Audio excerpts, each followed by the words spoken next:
the night the house woke up. Before we begin, if you think you can handle the darkest true crimes in America's history, hit subscribe, tap that like button, and brace yourself, because this story will haunt you long after it ends. November 14th, 1974. Amityville, Long Island. A quiet street. A picture-perfect home, with a Dutch colonial frame and blood-red shutters. Inside, 6 members of the DeFeo family lay dead, shot as they slept. No signs of struggle. No screams reported by neighbors. Only the soft rhythm of rain tapping the windows, and the echo of 6 gunshots that somehow went unheard. When officers entered 112 Ocean Avenue, they were struck by the silence. The air was heavy, humid with gunpowder and decay. Each bedroom told the same story. A mother, a father, and 4 children, all face down in their beds. Killed execution style. Ronald Butch DeFeo Jr., the eldest son, was the one who called the police. He stumbled out of Henry's bar, shouting, "My family's been shot." His hands were shaking, his voice cracking. Detectives rushed to the scene, and for a moment, Butch seemed like a grieving son. But as hours passed, his story began to crumble. He first blamed it on a mob hit, then on a break-in. Then, finally, the words tumbled out in a cold, detached whisper. "Once I started, I just couldn't stop."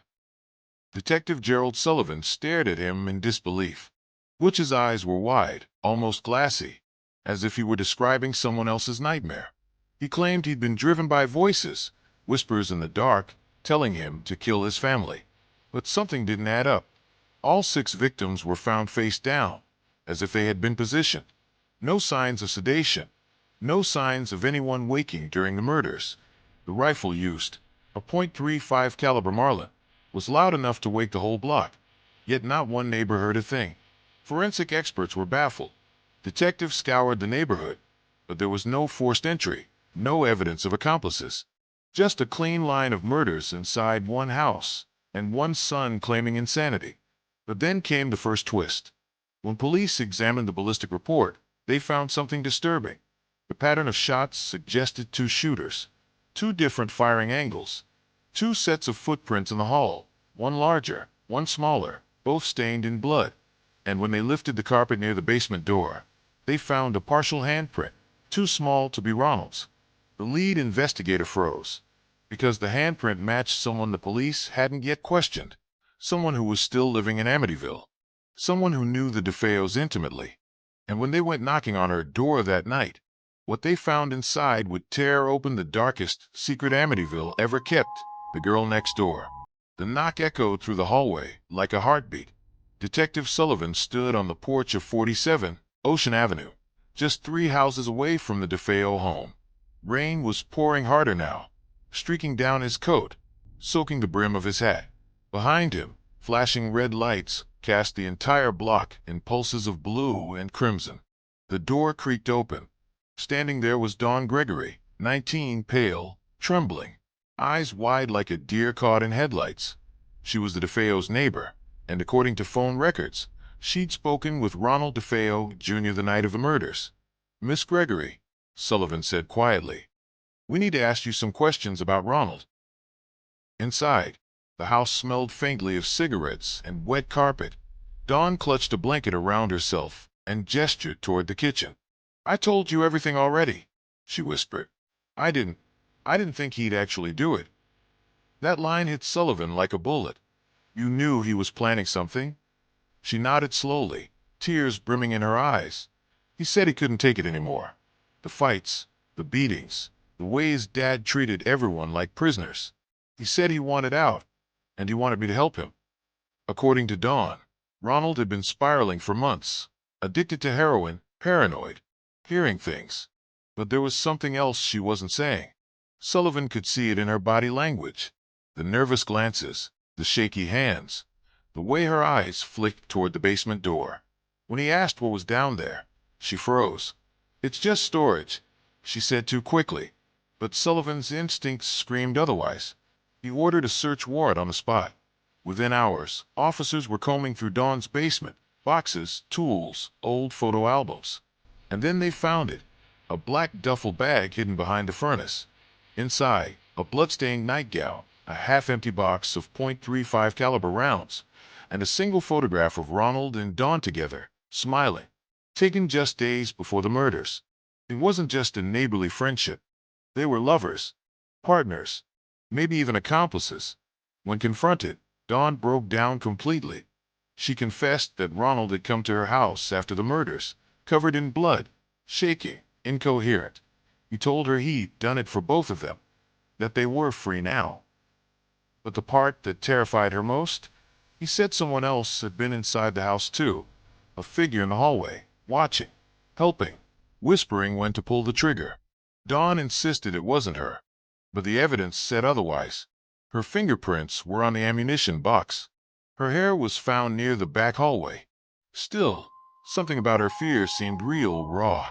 As Sullivan looked at her trembling form, he realized this wasn't just about murder. It was about manipulation. Someone had orchestrated every step. Then came the bombshell. Forensics returned with results from the bloody handprint found under the DeFeo basement carpet. It wasn't Dawn's. It wasn't Ronald's either. The print belonged to a third person, someone police didn't even know was there. Someone whose name had been erased from the DeFeo family records years earlier. And when investigators traced that name, they found it connected to an abandoned psychiatric facility, just 20 miles from Amityville. Whatever happened inside that house wasn't over. The Forgotten Child. By dawn, Amityville was crawling with reporters. Flashbulbs lit up Ocean Avenue like lightning, and the old DeFeo house loomed behind the yellow tape, silent, watching. Detective Sullivan hadn't slept in 30 hours. The new evidence changed everything. The handprint found in the basement matched no one on record, except for a ghost in the DeFeo family history. Her name was Lena DeFeo, born in 1958, declared deceased in hospital records in 1961 after a tragic accident. But no death certificate was ever filed. No burial. No obituary. It was as if she had been erased from existence. Sullivan pulled the old family files. There she was, a thin, solemn girl with wide eyes, standing between her parents in a faded photo. But in later pictures, she was gone, cut out.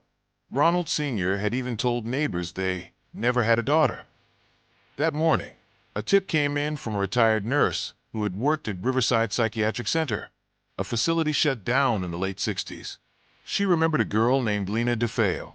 She said the girl had been different, prone to violent outbursts and hallucinations. One night, she disappeared from the ward. The next morning, a staff member was found dead, strangled with surgical tubing. No one ever saw Lena again. Sullivan and his team drove to the ruins of Riverside. The building was crumbling, overtaken by vines, the air thick with mildew. Inside, the files were scattered, moldy patient charts, broken furniture, the remains of a place that had swallowed its secrets. And in the basement, beneath a rusted vent grate, they found a small metal box. Inside, a locket with the initials LD, a faded photo of the DeFeo house, and a page torn from a diary. The entry read, "He said they'd forget me, but they can't. They'll hear me. I'll come home one day." Sullivan's hands trembled as he read it. This wasn't just a coincidence. Lena had returned, and she hadn't come alone. Back at the station, they re-interviewed Ronald. He was twitching, erratic, staring past the detectives as if seeing something invisible. "She told me to do it," he whispered. "She wanted them gone. I had to make room for her. She's my sister. She's still here." Dawn Gregory, now under protection, refused to speak again. She said she'd heard a voice in the house too, a soft female whisper saying, "You shouldn't have helped him. Now you'll pay." But here's the part that still haunts investigators to this day. A week after Ronald DeFeo's confession, a crime scene technician returned to 112 Ocean Avenue to finish cataloging evidence. The house had been sealed off, completely empty. Yet when he entered, his camera picked up movement in the basement, a small figure standing near the furnace. The image was blurry but clear enough.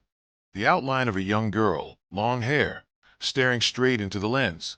The police never released that photo.